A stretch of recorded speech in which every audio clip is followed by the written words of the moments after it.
Article that I have today is by Samoa Observer, article titled "The Prices of Kekepuaa: The Reality of Increasing Costs," by the editorial board.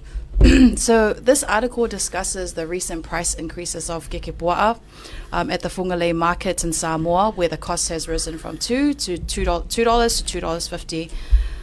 Store owners explain that the price hike is due to the rising cost of ingredients, including chicken and lamb.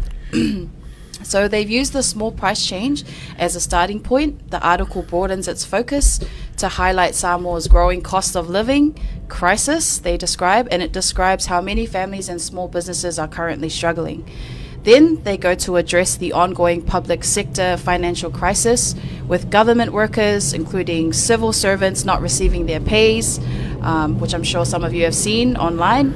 A state of emergency has been declared. So this article has suggested that the upcoming appropriation bill will set to be tabled in Parliament later in October may provide solutions, and it raises questions about whether the government will remove taxes on basic goods, lowering tariffs, and those kinds of things. So yeah, that's what Samoa Observer has written.